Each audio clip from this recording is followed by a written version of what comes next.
Avant de prendre la dénonciation, nous accueillons Jeanne Vondo. Jeanne Vondo, bonjour. Bonjour, Parfait.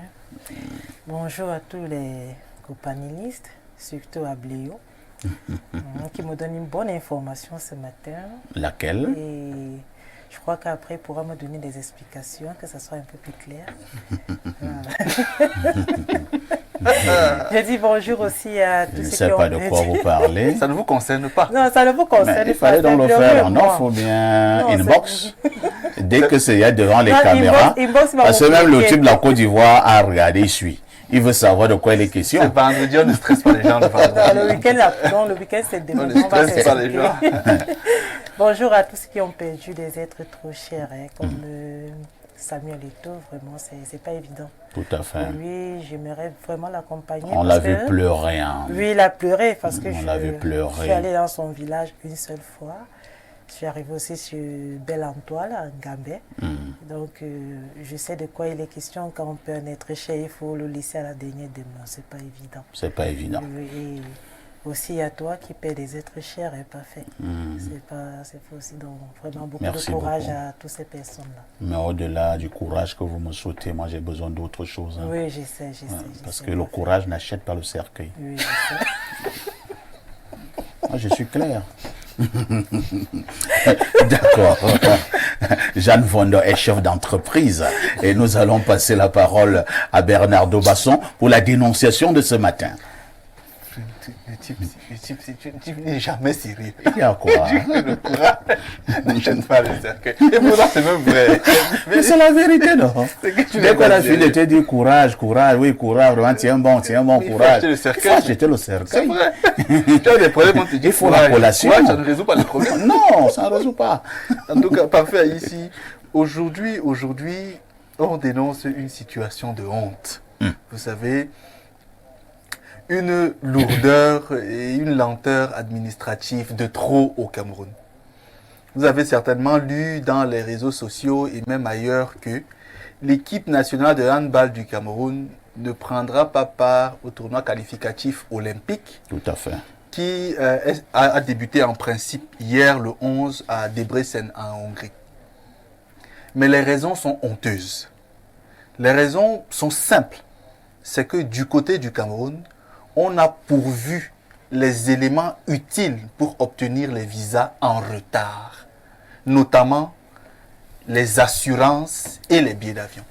Parce que généralement, les compagnies, les ambassades, pour vous délivrer des visas, vous demandent souvent l'assurance et vous demandent les réservations des billets d'avion.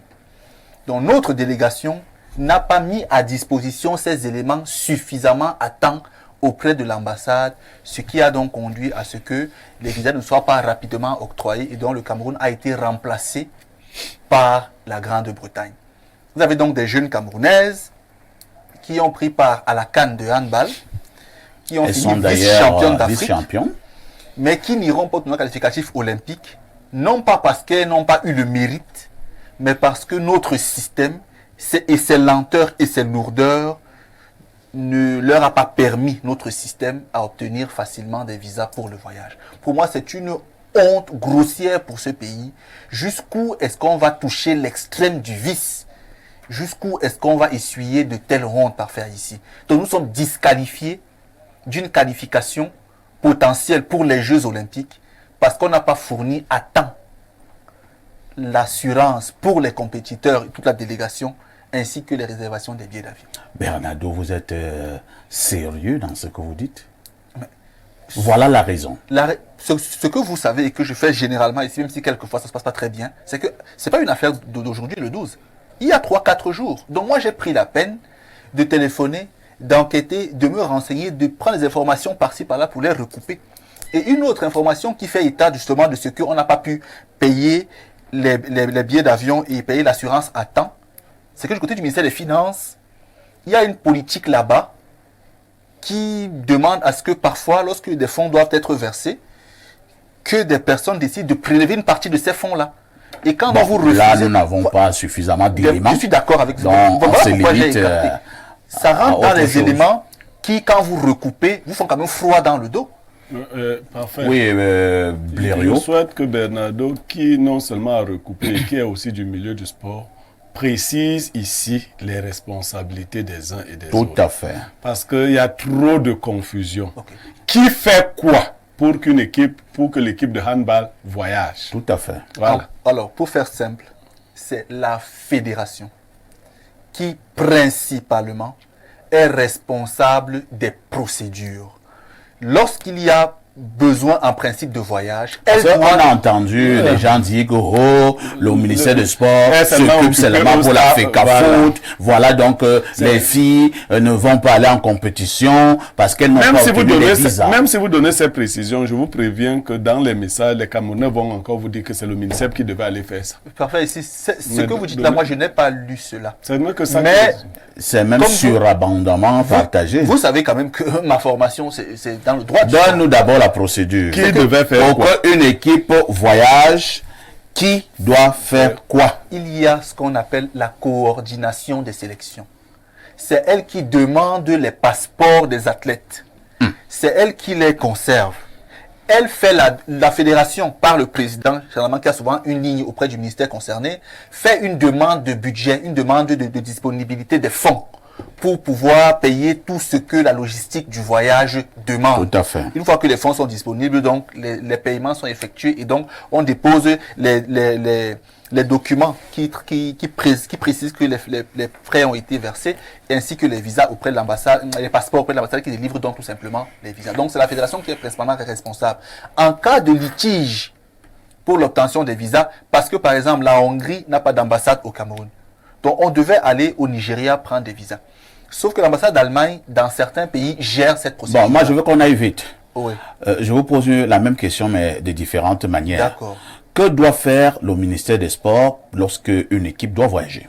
Le ministère des Sports adresse une espèce de lettre de recommandation auprès du service diplomatique pour dire quand même que le ministère recommande que cette délégation... Et s'assure également à débloquer les fonds.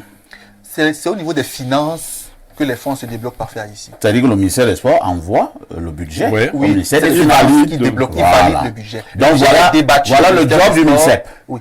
Le budget est débattu là-bas et puis on envoie le rapport au ministère. Donc si une équipe n'a pas reçu le visa, c'est pas le problème du ministère. Non, pas fondamentalement. Pas Très bien. Non, pourquoi tu mets fondamentalement? Ça, le français est difficile. Voilà, parce que quand tu mets fondamentalement là, fondamentalement vient faire quoi? Non, à la vérité, non. Non. D'accord.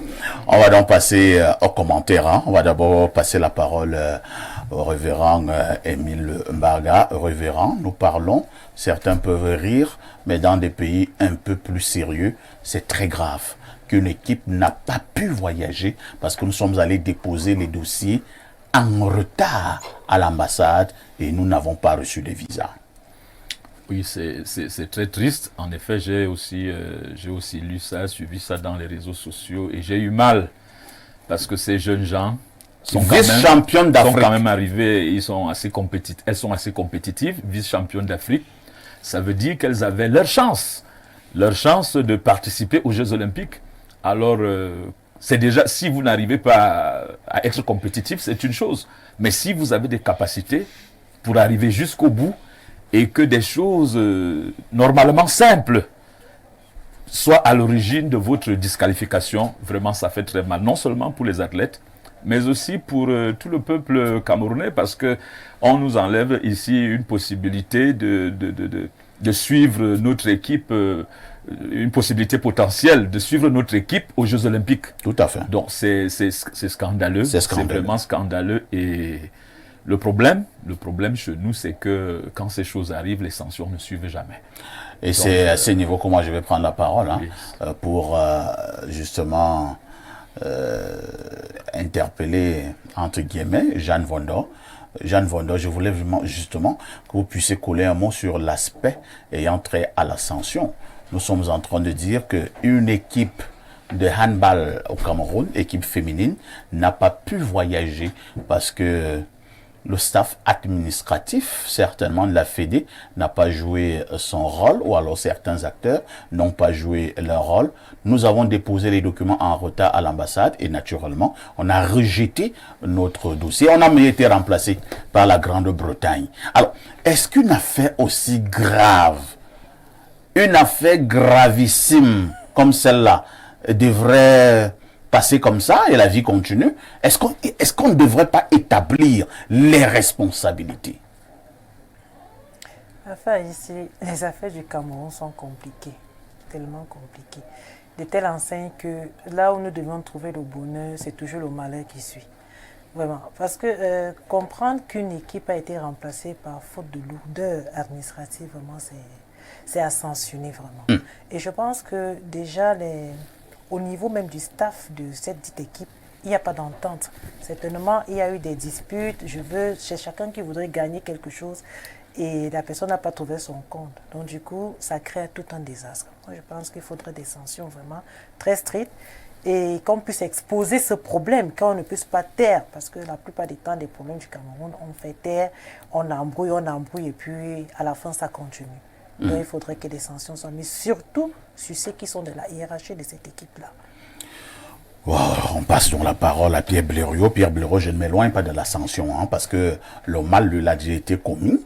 Notre équipe n'ira pas à cette compétition, une compétition où elle avait une chance de qualification pour les Jeux Olympiques. Et Dieu seul sait, Pierre Blériot, que ces jeunes dames sont compétentes. D'ailleurs, elles sont vice-championnes d'Afrique. On n'est pas vice-championne d'Afrique en handball qui veut, parce qu'il y a des sélections très fortes en Afrique au niveau du handball. Et notre équipe nationale est vice-championne pour une banale raison comme celle-là. Elle ne pourra pas continuer la compétition. Et ces joueuses qui sont à l'équipe nationale, voilà, même leur avenir est hypothéqué parce que les gens se sont amusés à aller déposer les documents en retard. Oui, parfait. Pour restituer toute la vérité, oui. Ce n'est pas la fédération de handball qui est véritablement la cause de ce retard. Qui est la cause? Le ministère des Finances. Les documents ayant été déposés au ministère des Finances pour le déblocage d'argent, cela a pris un temps fou. Ils ont relancé. Et quand on a décidé enfin, on ne sait pas pourquoi et comment, on avait déjà pris du retard. Donc, la faute est à ce niveau-là. Des collaborateurs du ministre des Finances n'ont pas libéré, entre guillemets, l'argent qu'il fallait attendre. Est-ce que lui, Paul Motazeux, qui est donc le ministre des Finances, est au courant de ce que ses collaborateurs viennent de commettre? S'il n'était pas au courant, il est donc déjà au courant. Non, il faut qu'il le sache. Parce que c'est suffisamment grave. C'est gravissime. Et quelqu'un l'a suggéré ici. On a un certain nombre de fonctionnaires du ministère des Finances. Vous voyez quelqu'un qui gagne 75 000, qui est dans un chantier de 500 millions. Ces gars-là, c'est comme ça qu'ils ont la chantier de 500 millions. Bien sûr, ils freinent des 4 fers quand vous avez une facture. Quand vous avez un paiement, certains d'entre eux freinent des 4 fers. Ils refusent de faire les paiements.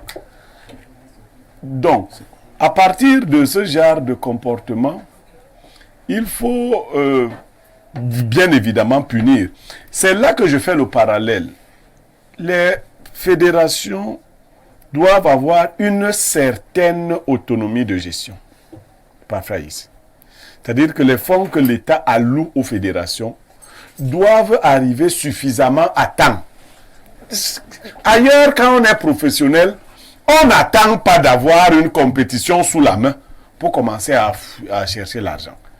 Parce que cet argent est budgétisé. C'est pas comme si on ne savait pas qu'on... Comme si on demandait de l'aumône. Voilà.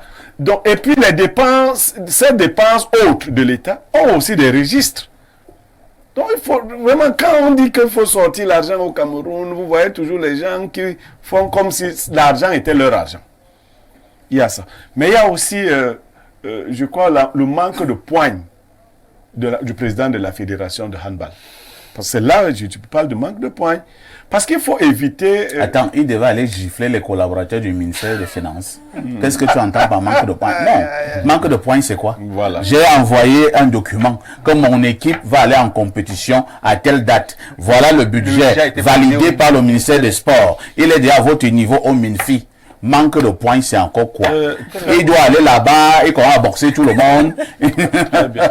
Mais je ne veux pas mettre en difficulté ici M. Parfait ici, mais nous savons que si vous avez un dossier à débloquer, vous dites que bon, c'est Bernardo qui ira se présenter. Ce sera plus lourd que si vous dites que c'est ici qui ira se présenter. Bon, maintenant, je veux que tu me dises si tu as compris ce que c'est que le manque de points. Ou bien tu n'as toujours pas... Évoluons. C'est comme ça. Non, en fait, je veux dire qu'on a de mauvaises pratiques. Hein, de pas très mauvaises. Et vous avez souligné quelque chose. Ces joueuses auraient pu trouver des clubs. Oui. C'est pendant de telles compétitions mais attendez, ces enfants ont fourni un effort surhumain pour arriver à ce point. Vous venez tuer leurs espoirs. J'en appelle donc à la sévérité de l'autorité pour qu'on déniche toute personne qui a contribué à cette lenteur. À la limite que les gens perdent leur poste, que d'autres aillent en prison. Parce que vous savez, quand moi je vais prendre ce pays, ce sera comme ça, hein, parfois ici. Ah oui. Oui. D'ailleurs, vous ne pourrez même pas faire. Tu tentes de faire ça, tu pars en prison.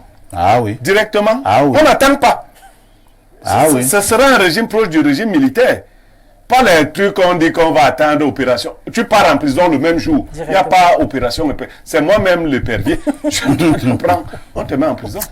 Merci Blériot Niemek, Bernardo Basson. Nous l'avons déjà martelé, c'est suffisamment grave. C'est gravissime.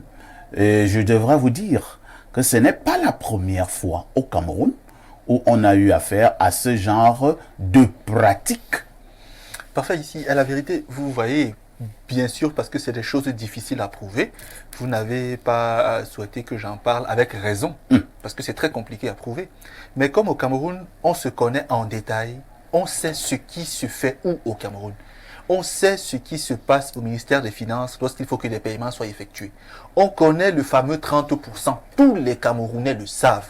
À tel point que des fois, lorsqu'un paiement est effectué là-bas, que ce paiement porte sur des raisons d'État ou sur des raisons privées, vous devez passer à la taxe, une taxe supplémentaire. Et si vous ne la payez pas cette taxe-là, vous allez subir les foudres de ces personnes qui sont véreuses, vicieuses, mal apprises et malhonnêtes, tout simplement, parfait ici. Moi, je pense que, et M. Niemek l'a quand même suggéré, à ce niveau, le ministre des Finances doit quand même véritablement agir. Mais surtout Paul Biya. Parce que je dis toujours que la tendance... Ouais, vous voulez aussi déranger Paul. Vraiment, une facture n'a pas été payée au ministère des Finances. Ouais. On interpelle Paul Biya. Bon, okay. Mais il y a un ministre au ministère des Finances quand même. Je m'explique. Oui. J'ai l'impression, quand je dis agir, ce n'est pas en les punissant. Ils ont un supérieur. Il faudrait qu'il rappelle dans son prochain discours aux Camerounais quelle est l'importance du sport dans ce pays. Il faudrait, je l'ai souvent dit ici, il faudrait qu'ils leur disent que dans ce pays, le sport, c'est comme la santé, c'est comme l'éducation. Le sport rentre dans le service public. Donc, les fédérations sportives ont des missions de service public. Elles travaillent pour l'intérêt général. Et donc, le financement du sport n'est pas une faveur. C'est une obligation gouvernementale, une obligation étatique. Même dans les lois, c'est le 2018, on vous dit que le sport est financé par l'État, les collectivités territoriales décentralisées et les institutions privées. L'État finance le sport et financer, c'est donc mettre en place la formation des acteurs, le cadre des activités, les infrastructures et mettre à disposition les moyens. C'est ça qui rentre dans le financement du sport. Et l'État a l'obligation de financer le sport. Ce n'est pas une faveur. Donc les vampires, dans certains ministères parfois, qui préfèrent vampiriser cet argent au lieu de financer le sport, doivent savoir qu'ils doivent être poursuivis et mis en prison. Première chose. Deuxième chose, parfait ici. Ces joueurs de l'équipe de handball n'ont pas eu les primes de la dernière CAN. Ah bon? Oui. Jusqu'à présent? Oui. C'est-à-dire, la CAN les deux compétitions de fin 2023, elles n'ont pas reçu leur prime. Et pourquoi les footballeurs, eux, ils reçoivent toutes leurs primes avant même le début de la compétition? Parce que dans notre pays, le sport a rendu beaucoup de faveurs au chef de l'État. 1 et 2, parce que le football a une portée diplomatique beaucoup plus importante que le handball, malheureusement. Ça, c'est réel. C'est le même chef d'État qui avait dit qu'il n'y avait pas de sport majeur, encore moins des sports mineurs. C'était plus un slogan politique. Même plus des sports réservés. C'était plus un slogan politique qu'une réalité. En fait, c'est parce que le football est plus diplomatique et plus rayonnant que le handball. Mais c'est pour vous dire que ces joueuses-là, ces compétitrices-là, elles n'ont même pas les primes de participation aux compétitions auxquelles elles prennent part à faire ici. Et là encore, c'est grave. Et la fédération, parfois, n'a pas assez de moyens pour cela. Dans notre pays, le gouvernement a choisi lui-même de financer le sport. Il ne donne pas les moyens aux fédérations d'être suffisamment indépendantes. Donc, il finance ce sport correctement. Qu'il laisse la sorcellerie. Troisième point. Et là, terminons. C'est un parallèle. Au moins, parfait ici, au moins, sur ce point, vous ne faites pas ça à Eto'o. Oui, oui. Vous ne faites pas ça à Eto'o. Ça, c'était avant. Hein. Non, oui, avant. Il ne pas fait, Eto'o n'a pas subi ça. Non, mais avant. Il va aller vous parler dans vos bureaux pour vous dire que décaisser l'argent. On va voir prochainement. L'équipe, parce que l'équipe, c'est l'équipe du pays. Quand on dit l'équipe du Cameroun, c'est le label national, c'est pas le label de la fédération. C'est le label national. Donc, au moins, ça, si ce président avait l'aura d'Eto'o, on n'en serait pas là. Donc, quelque part... Merci Bernardo. Lisons quelques messages. Et là, nous commençons par le plus 33, c'est la France. Bonjour parfait, et à tout votre panel. Le visa a été refusé simplement parce que non seulement il y a eu infiltration, mais aussi par le passé, il y a eu des désertions dans la délégation camerounaise. Tous n'étaient malheureusement pas des handballeuses. C'est pas vrai. Vous appuyez sur quoi, monsieur? Monsieur ou madame? On vous dit que l'argent n'a pas été... Vraiment. Voilà pourquoi l'argent n'a pas été débloqué à temps, parce qu'il y avait des infiltrés. Bonjour, l'unité de mesure de la modération. On doit dissoudre les NAM. C'est elle qui produit tous les bandits à col blanc et les vicieux babouchoirs. Du MINFI, l'impunité du chef de l'État en est la principale cause. C'est Roi David qui envoie le message. Je ne sais pas, c'est comme ça que le roi David parlait dans la Bible. Hein? Non, t'es pas si violent. Bonjour parfait et à ton panel. Niameg n'est pas sérieux pour la dénonciation. Quand Eto'o à la poigne, on se plaint. Voilà donc ça à la FECAHAN. Le travail du MINSEP, c'est à la FECAFOOT. Laisse Eto'o enterrer son père. Revenons lundi. Autre message ce matin. Bonjour, s'il vous plaît. J'ai de toute urgence besoin du numéro de téléphone de Bernardo Basson. De toute urgence. De toute urgence. C'est sûrement pour une dénonciation. Si c'était une bon, d'accord. Allons au 216, hein. C'est la Tunisie. Ouais. Bonjour, perfecto, Nyangondolé du micro. Non, j'ai dit non. C'est Laurent depuis Tunis. Concernant la dénonciation du jour, c'est vraiment terrible. Vice-champion d'Afrique.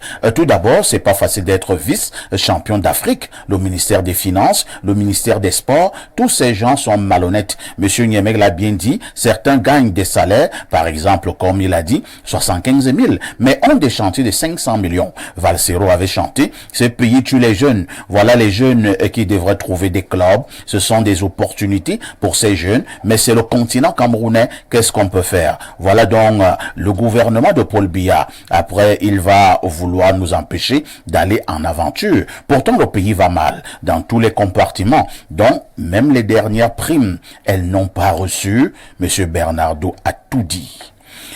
Autre message ce jour. Bonjour les grands du micro. Dans d'autres pays, on met des personnes qui ont des moyens dans ce genre de poste, car dans ce cas de retard de financement, ils seraient capables de financer par eux-mêmes, puis récupérer après. Quelle honte pour ces dirigeants. Non, c'est une très mauvaise pratique. C'est pas bon. On ne fait pas ça. C'est vrai. Et si quelqu'un vous a promis de faire ça, il vous a promis quelque chose de... L'argent privé, c'est l'argent privé. Fais pas ça. Autre message aujourd'hui, c'est le plus 44. C'est l'Angleterre. C'est l'Angleterre. Tout ce qu'il a trouvé de mieux à nous dire, c'est bonjour les démineurs, bon début de week-end. Merci. C'est beaucoup. Merci. C'est beaucoup. Merci. Merci pour notre ami de l'Angleterre. Alors, allons au plus 20. C'est l'Égypte. Ah bon? Ouais, c'est l'Égypte. Bon, je vais voir pour que Bernardo ne me l'aube pas. Qui est- Oui, c'est l'Égypte. Enfin, Je vous ai dit que je suis bon en géographie. Ça, mon vous pouvez téléphone être- dernière vous pouvez être génération sûr. ne me trompe jamais. C'est l'Égypte. Je suis très bon Le en plus 20. Bonjour parfait par rapport à la dénonciation du jour. Je condamne le système éducatif de notre pays et tous les députés du Cameroun. On devait s'y attendre que le pays devienne un tombeau pour ses propres citoyens, car avoir laissé qu'on retire la morale du système éducatif était préparer le terrain à tout ce qui nous arrive. Je plaide pour le retour de la morale. Et au primaire, comme nous l'avons connu. Il faut aussi vérifier le type de jouet qu'on achetait à ce gars dans son enfance. Certainement, ça lui, je pense, lui doit parler, Hier. mais ça affiche aujourd'hui. C'est aujourd'hui peut-être que le message Il est est arrivé. décalé. Alors, bonjour à Tyson Fury de la modération. Ça, c'est bon. Ça, c'est bon. Le Cameroun va mal à tous les niveaux. On ne sait pas si on va tenir jusqu'en 2025. Que Dieu nous vienne en aide. C'est Ibrahim depuis Koutaba qui envoie le message. Autre préoccupation ce jour. Bonjour Perfecto, très beau ce matin. Bon début de week-end à vous. D'accord. Merci. Certainement que vous êtes aussi très joli. Alors, je vous amène au plus Royal. 39, mais le plus 39 est parti. Hein. Bonjour, le pichichi de la modération et à tout le plateau. Je veux juste savoir ce que mon frère Niemek a contre Eto. C'est Martial depuis Ezeka qui envoie le message. Laisse Eto enterrer son père. Alors, D'abord, le mauvais prénom. Tous les gens que j'ai connus avec ce prénom ne sont pas sérieux. le prénom Martial, Ouais. comment ça? Ouais. Martial veut dire la guerre. Quand tu as Martial. Et tu as connu quel Martial? Pourquoi vous voulez tu as qu'il d'abord un cite mauvais prénom. Tu dis que tous les gens qui s'appellent Martial sont pas sérieux. Bon, je vais vérifier au sortir de cette émission. Alors, allons au plus 39. C'est l'Italie. Bonjour à tout le panel, c'est tout simplement de la méchanceté. Autre message ce jour, il y a un numéro du 213 qui flottait là tout à l'heure. Bon, le 213 s'est enfui. Je tombe sur le 221. Sénégal. C'est le Sénégal. Bonjour Perfecto. Une salutation spéciale à Monsieur Niemek pour la petite histoire. Je l'ai découvert sur les écrans la première fois en 2019 lorsqu'il avait remplacé un de vos collègues qui avait été débarqué tel un malpropre pour commérage. Blériot, à l'époque, il portait les verres et renvoyait l'image d'un sage. Il était timide. Aujourd'hui, c'est le contraire. Lucien depuis le Sénégal.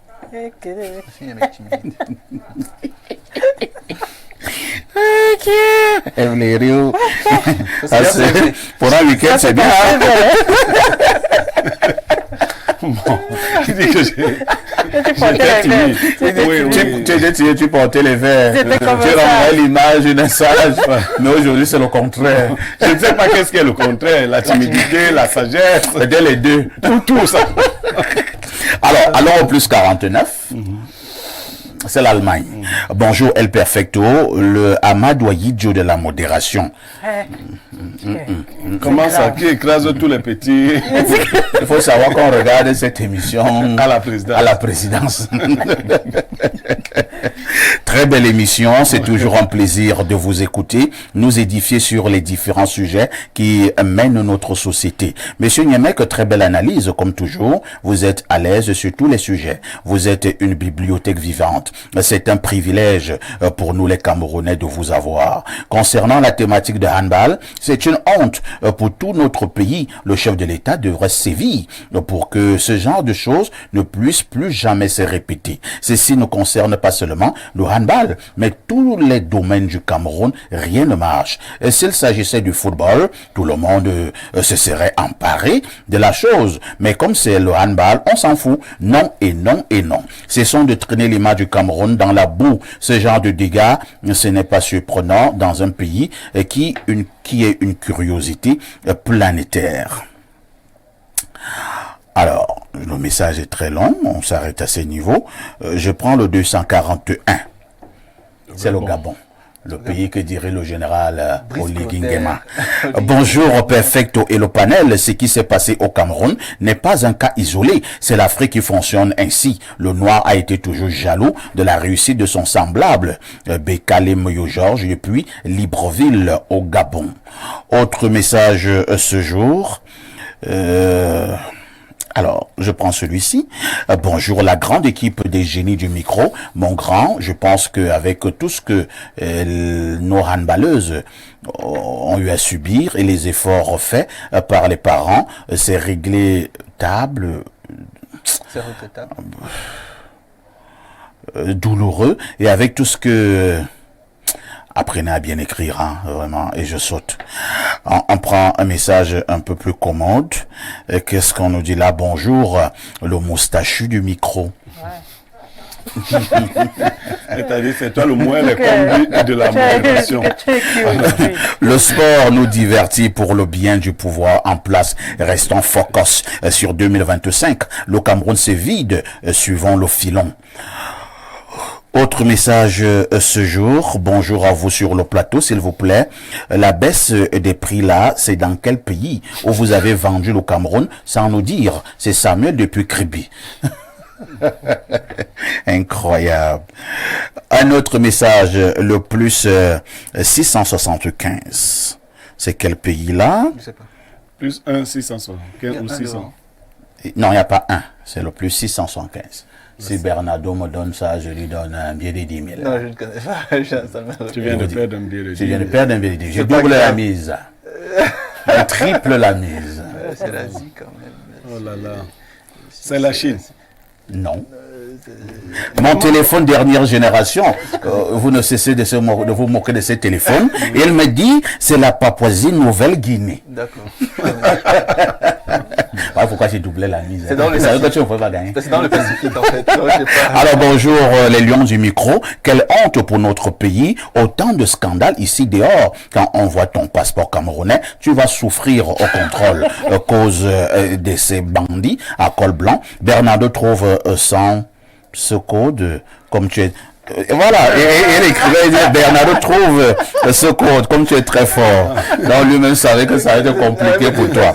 Donc plus 675, c'est Papouasie, Vous en Nouvelle-Guinée. faites pas, j'ai retenu. Waouh! On nous écoute. Parfait, ici, je connais 95% des capitales du monde par cœur. C'est vrai. Alors au 242. C'est le Congo voisin. Non, pas le Congo. 200. 42. La Guinée équatoriale. Non. La Grèce, c'est 240. La Guinée, c'est 240. Le Gabon, c'est 241. 242. C'est le Congo. C'est le Congo. Alors C'est le Congo. Bonjour le panel, monsieur Niemek, un hypocrite. Il ne pouvait jamais prendre part aux obsèques du père d'Eto. Laissez Samy enterrer son père.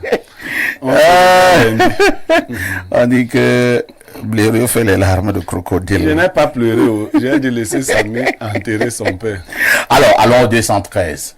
C'est l'Algérie. Bonjour Perfecto, le seul journaliste qui a pris le dessus en passant par le dessous. Je vous assure, les Églisiens sont très dangereux. Aujourd'hui, ils souhaitent tout le malheur au Cameroun juste parce qu'on a arraché certains privilèges entre les mains de leurs gourous. Ils souhaitent que Marc Brice tombe malade. Ils souhaitent que l'équipe nationale perde tous les matchs. Ils souhaitent des blessures à André Onana. Ils accusent moi le combi d'être responsable des fautes du ministère des Finances. Pourtant, la FECARAN a clairement accusé le consulat d'Allemagne de complot en torpillant la procédure de délivrance de visa. La FECARAN a aussi affirmé que le ministère des Sports a pris toutes les dispositions et les procédures pour assurer la participation de l'équipe nationale de handball à cette compétition. La chancellerie allemande, à son tour, dit qu'il y a eu des dossiers incomplets. Voilà la source des problèmes que les Églisiens